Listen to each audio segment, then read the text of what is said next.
it's really hard for a founder to understand that you need a strategy in the first place, because what a strategy looks like for a founder is often back of the envelope after a couple of drinks of Mm. whiskey with a good mate.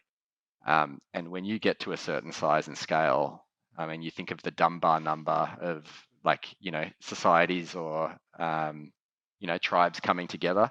Once you get to a number of 150 people in a tribe, the system starts to break down because it gets too loose and too large and unable to kind of work cohesively. And I'd say that Dunbar number for Mm. an organization is probably even less. Once you get to kind of 50, you can't rely on gut Mm. instinct and intuition and people just giving you a look and knowing what to do next.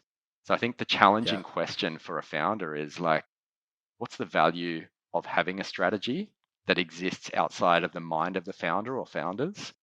And once you're starting to get to a certain size and scale in terms of revenue and number of staff, is that strategy is not going to be realized by the top leaders. You actually have to go through the process of, you know, first of all, the head, understanding what is the strategy, but then engaging the hearts of those who are going to be driving the strategy.